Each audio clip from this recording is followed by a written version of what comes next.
Sidang lanjutan uji materi Undang-Undang Nomor 28 Tahun 2014 tentang Hak Cipta yang digelar di Mahkamah Konstitusi, Jakarta Pusat, Selasa 22 Juli 2025. Saat sidang berlangsung, Ariel Noah tak diperbolehkan masuk karena terlambat datang.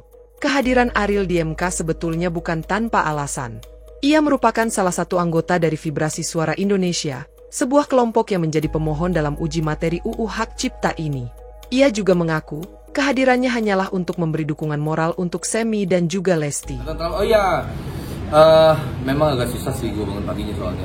Jadi terlambat, tapi nggak apa, karena kan saya bukan yang wajib harus hadir di sana. Saya kesini cuma mau mensupport teman-teman aja yang jadi saksi hari ini.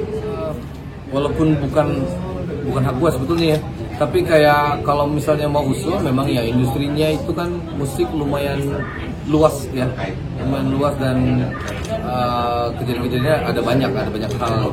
Kalau memang dia punya khusus sendiri ya bagus juga.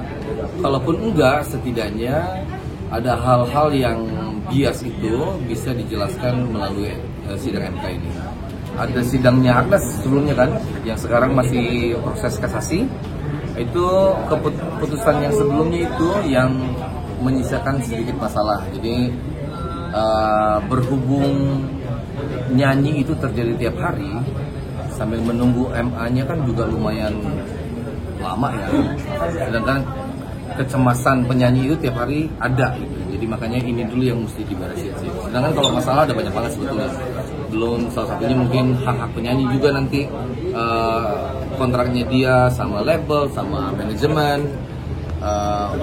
Itu juga masih ada sisa beberapa masalah sih yang mesti diselesaikan sebetulnya. Menurut saya yang paling penting itu adalah informasi yang benar untuk publik, itu yang paling penting sebetulnya. Jadi saya menyayangkan ada informasi awal itu yang membuat publik itu bukan pengetahuan jadi lebih luas, jadi malah jadi lebih sempit. Dan dari informasi yang sempit itu menimbulkan masalah-masalah baru jadinya. Salah satunya apa yang terjadi sama Lesti juga kan, makanya Lesti dipanggil ke sini menjadi saksi. Itu salah satu dampak dari informasi yang nggak tepat. Inti dari masalah ini kan adalah bahwa banyak pihak yang tidak menyadari bahwa mereka itu harus membayarkan hak cipta terhadap sebuah lagu. Itu yang sebenarnya misalnya di sana. Nah, terus jadi ada masalah tentang siapa yang harus bayar. Nah, itu kan pertama kali disebutkan bahwa penyanyi yang harus bayar. Sedangkan bukan kita nggak mau bayar sebetulnya. Tapi di seluruh dunia itu nggak ada yang penyanyi itu yang mesti membayarkan si performing rights itu. Yang membayarkan performing rights itu biasanya penyelenggara acara, promotor ataupun event organizer misalnya. Nah itu yang salah satunya yang kita minta kejelasan di MK ini kan.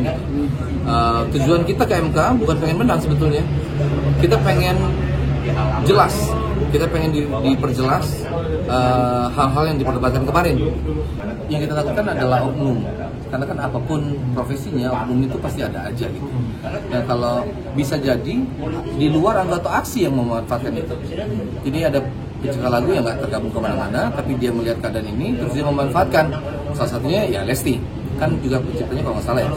Kayaknya bukan anggota aksi deh kayaknya.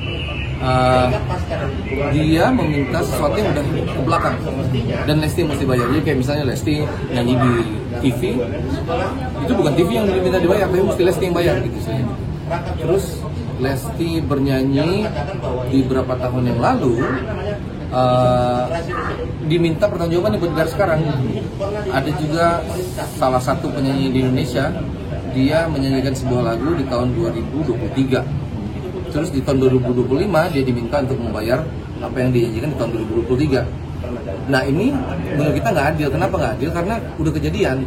Jadi diminta untuk membayarkan 50 juta satu lagu. Dan dia bilang, wah kalau tahu satu lagu harganya 50 juta, itu saya mendingan nggak usah nyanyi lagunya. Tapi kan dia nggak bisa tarik itu. Kenapa? Karena udah kejadian kan. Nah itu yang kita takutkan bisa terjadi. Ya, itu bisa terjadi ke siapa aja, seluruh penyanyi. Ditarik sampai 10 tahun yang lalu misalnya gitu.